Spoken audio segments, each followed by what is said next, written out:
Are Maurya channel में आपका स्वागत है। कुछ फ्रेंड्स ने ईस्नोफिलिया के बारे में कमेंट्स किया है। दोस्तों आज इसी पे हम बात करेंगे और पूरी आप वीडियो देखिएगा। अगर अभी तक आपने आर मौर्या चैनल को सब्सक्राइब नहीं किया है तो दोस्तों प्लीज़ कर लीजिएगा। तो आपकी वीडियो ईस्नोफिलिया पर बहुत ही हम बेस्ट देंगे। तो पहली चीज़ जानते हैं कि ये ईस्नोफिलिया तो बीमारी है, पर किसके द्वारा होती है। तो दोस्तों हमारे शरीर में और हमारे ब्लड में बहुत सारे कंपोनेंट होते हैं। तो ईस्नोफिल हमारे WBC वाइट ब्लड सेल, जिसको श्वेत कोशिकाएं कहते हैं, तो उसका एक भाग होता है।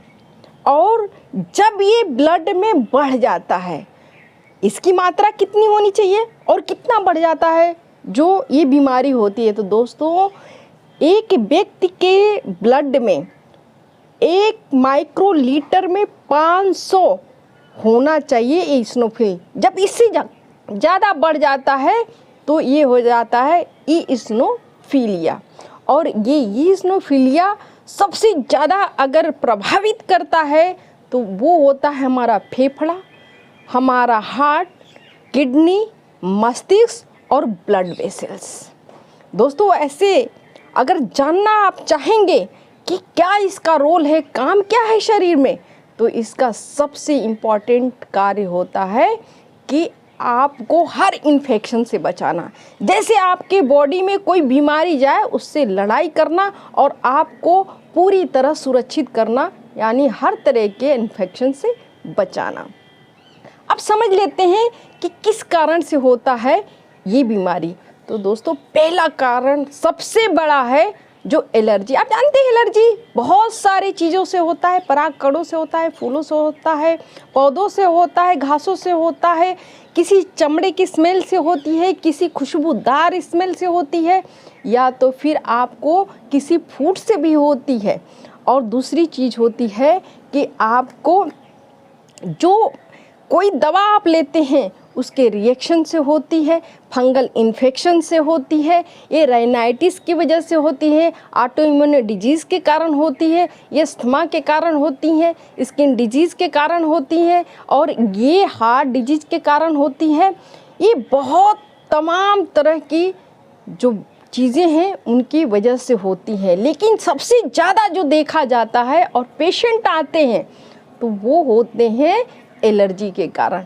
जब किसी चीज़ का कोई सलूशन नहीं मिलता है, बीमारी का कोई बिल्कुल परफेक्ट इटियोलॉजी नहीं मिलती है, कोई इसकी जांच में चीज़ें नहीं निकलती है, तो फिर एलर्जी का ही सहारा या एलर्जी का ही लगता है कि इनको कारण हो सकता है।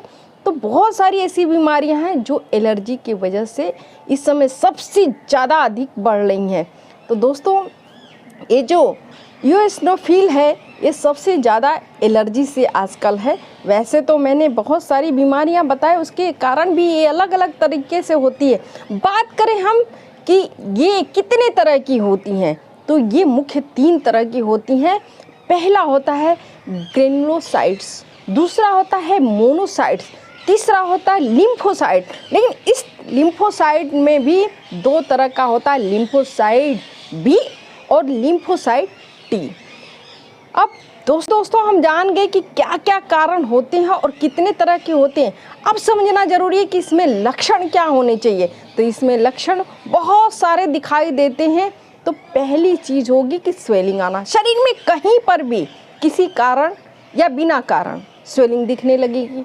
दूसरा, आपको बहुत छींक आएगी, आपको अचानक खांसी आने लगेगी, आपको राइनाइटिस होने लगेगी, आपको खुजली होने लगेगी, सडन कहीं पर भी हैं आपको बड़ी डिफ़िकल्टी होगी, सांस लेने में सांस फूलने लगेगी, या तो फिर जो लिम्फ नोड के कारण होती है तो उससे डायरिया, बदहजमी, बहुत तरह की पेट में दर्द, बहुत तरह की ऐसी बीमारियां हो जाती हैं। दोस्तों अब इसके साथ हमें जानना ज़रूरी है कि आखिर इसका टेस्ट क्या कराना चाहिए, कैसे जानेंगे कि हमें ईस्नोफिल हो चुका है या हमारे शरीर, हमारे ब्लड में बढ़ चुका है। तो पहली चीज़ होती है कि जो हम टेस्ट कराते हैं उसमें कराते हैं CBC, कंप्लीट ब्लड काउंट। अगर उसमें कुछ निकलता है तो ठीक है, बाकी हम प्रोसीजर टू प्रोसीजर आगे बढ़ते हैं और एक और जांच कराते हैं जिसका नाम है AEC। A का मतलब एब्सोल्यूटेड और E का मतलब होता है कि ईओसिनोफिल और C का मतलब होता है कि काउंट, कि जो एब्सोल्यूटेड ईओसिनोफिल काउंट है वो कितना है। ये अगर पूरी जानकारी मिल जाती है तो इलाज करने में बड़ी आसानी होती है। अब दोस्तों आप ये बताएंगे कि इसका ट्रीटमेंट क्या लेना चाहिए। हाँ, ये सवाल सबसे बड़ा होता है कि भाई बीमारी तो है हमारे पास, जानकारी थोड़ा आधा अधूरी है, लेकिन इलाज क्या लेना चाहिए। तो दोस्तों इलाज के रूप में आप कोई टैबलेट्स, कोई इंजेक्शन तब तक नहीं ले सकते जब तक आपको डॉक्टर ना देखे, क्योंकि ये कई तरह के और कई कारणों से होता है। तो जो आपको सिम्टोमेटिक ट्रीटमेंट की ज़रूरत होती है उसको देना ज़रूरी है। इसलिए वीडियो में कोई टैबलेट्स या इंजेक्शन बताना ये ठीक नहीं होगा। अगर पेशेंट सामने है और उसका सिम्टम्स क्या है, उसकी प्रॉब्लम्स क्या है, तो उसको देख करके ये सारी चीज़ें निर्धारित की जाती है। अगर हम बात करें कि क्या इसका कोई होम रेमेडी है, तो हाँ दोस्तों इसका होम रेमेडी है। ये आप बहुत सारी चीज़ों को अपने घर में ठीक कर सकते हैं। तो हिमगिरी का जो तेल आता है, अगर उसको पानी में डालकर गर्म करके आप 2 बार लेते हैं तो इससे आपका ईओसिनोफिल कम हो जाएगा। और दूसरी चीज़, अगर आपको हिमगिरी का तेल नहीं मिल रहा है तो कोई बात नहीं, आपके किचन में तमाम ऐसे मेडिसिन हैं जो आपको ठीक कर सकते हैं। तो पहली चीज़ होती है मेथी का दाना। तो दोस्तों मेथी के दाने को आप बॉयल कर लीजिए 1 कप पानी में और उसको अच्छे से छान करके फिर उसका गार्गिल करिए। गार्गिल करने से आपका जो राइनाइटिस है, जो आपके गले में खराश है, जो आपको बार बार छींक आ रही है, वो तो ठीक होगा। साथ में ठीक हो जाएगी आपकी ईओसिनोफिल का काउंट कम होने लगेगा। और दूसरी चीज़ है दोस्तों कि आप मेथी के दाने को 2 बार आप गार्गिल कर रहे हैं। अब तीसरी चीज़ हम आपको ये बता रहे हैं कि मेथी के दाने को अगर आप खाते भी हैं तो ये भी आपके ईओसिनोफिल को कम करता है।